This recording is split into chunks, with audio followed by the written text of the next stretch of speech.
ৰঙিয়াৰ তৰণীত 90 সংখ্যক ৰাস মহোৎসৱৰ প্ৰস্তুতি তুংগত। শৰৎকালৰ মধুময় চন্দ্ৰাৱলীৰ ৰাত্ৰি বৃন্দাবনত ভগৱান শ্ৰীকৃষ্ণই গোপীসৱৰ দ্বাৰা পৰিবেষ্টিত হৈ অনুষ্ঠিত কৰা অনংগ কেলি ৰাস ক্ৰীড়া বাৰোৱাৰী ৰাস মহোৎসৱ হিচাপে প্ৰতি বছৰে পৰম্পৰাগতভাৱে তৰণীৰ শ্ৰী শ্ৰী হৰি মন্দিৰ প্ৰাংগণত পালন কৰি অহা হৈছে। অইনবেলিৰ দৰে এইবেলিও গৌৰৱোজ্জ্বল 89 বছৰ অতিক্ৰম কৰা ৰাস মহোৎসৱটি অহা 29 কাতিৰ পৰা 9 আঘোণলৈ 11 দিনীয়া বৰ্ণাঢ্য কাৰ্যসূচীৰে উদযাপন কৰিবলৈ ব্যাপক প্ৰস্তুতি তুংগত কৰি তুলিছে উদ্যোক্তাসকলে। 11 দিনীয়া বৰ্ণাঢ্য কাৰ্যসূচীৰে আয়োজন কৰা 90 সংখ্যক তৰণীৰ ৰাস মহোৎসৱখনি প্ৰায় 80 লাখ টকা বেহাপেকে সজাই তোলাৰ বাবে প্ৰস্তুতি তুংগত কৰি তুলিছে। তৰণীৰ ৰাজ মহোৎসৱ উপলক্ষে বিভিন্ন প্ৰতিযোগিতা সাংস্কৃতিক সন্ধিয়াৰো আয়োজন কৰিছে উদ্যোক্তাসকলে। ৰাজ মহোৎসৱৰ সকলো কাৰ্যসূচীৰ সফল ৰূপায়ণৰ বাবে সমূহ অনুষ্ঠান প্ৰতিষ্ঠান দল সংগঠন আৰু ধৰ্মপ্ৰাণ ৰাইজৰ সহায় সহযোগিতা দিহা পৰামৰ্শ আৰু উপস্থিতি কামনা কৰিছে উদ্যোক্তাসকলে। ৰঙিয়াৰ পৰা ৰহমত আলীৰ ৰিপৰ্ট, দ্য ক্ৰছ টাইমছ। আমাৰ তৰণী বাৰোৱাৰী ৰাস মহোৎসৱৰ 90 সংখ্যক ৰাস মহোৎসৱ। এই ৰাস মহোৎসৱৰ আৰু বৰ্তমান আমাৰ প্ৰস্তুতি খুব ভালে চলি আছে। এই প্ৰস্তুতিত আমাৰ এটা মুখ্য তোৰণ হ'ব, তোৰণ এটা বনাই আছে আৰু মূৰ্তি সমূহ এতিয়া ৰিপেয়াৰিং আৰু নতুন মূৰ্তিও বনাই আছে। আৰু আমাৰ এইবেলি প্ৰথম কাৰ্যসূচী আছে 15 নৱেম্বৰ। 15 নৱেম্বৰত আমাৰ টোপত ধনী আছে, ঝাৰু মোচন আছে।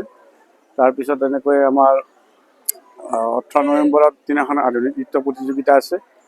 আধুনিক নৃত্য প্ৰতিযোগিতাৰ আমি প্ৰথম প্ৰাইজ আমি 15,000 টকা ৰাখিছোঁ, দ্বিতীয় প্ৰাইজ 10,000 টকা, তৃতীয় প্ৰাইজ 7,000 টকা। তাৰপিছতে আমাৰ 21 নৱেম্বৰ তাৰিখে আছে আমাৰ আয়তীসকলৰ এই দিহানাম প্ৰতিযোগিতা। তাৰপিছত আছে আমাৰ লোকেল যিখিনি আমাৰ সংগীত শিল্পী আছে তেখেতসকলৰ কাৰণে আমি 19 নৱেম্বৰ তাৰিখে আমি সাংস্কৃতিক সন্ধিয়া ৰাখিছোঁ।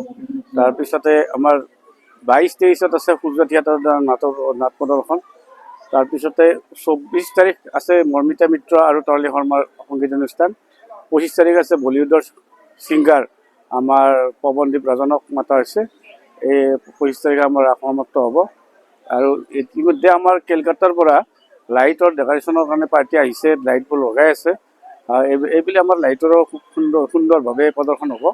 আমাৰ প্ৰস্তুতি বৰ্তমান খুব ধুনীয়া চলি আছে। যিহেতু এইবাৰ 90 সংখ্যক, গতিকে এইবাৰ আপোনালোকৰ মুখ্য আকৰ্ষণ কি হ'ব? মুখ্য আকৰ্ষণটো আমাৰ বিশেষভাৱে লাইটতে আছে।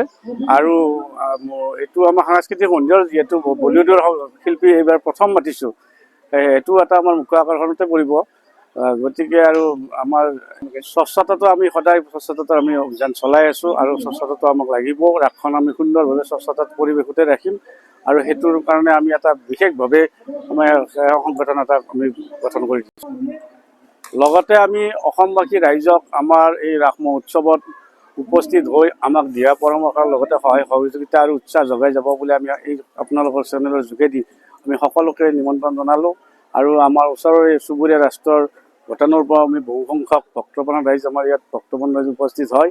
আৰু কিছুমান আমাৰ যিখিনি পৰ্যটকো বহুত আমাৰ ইয়ালৈ আহে।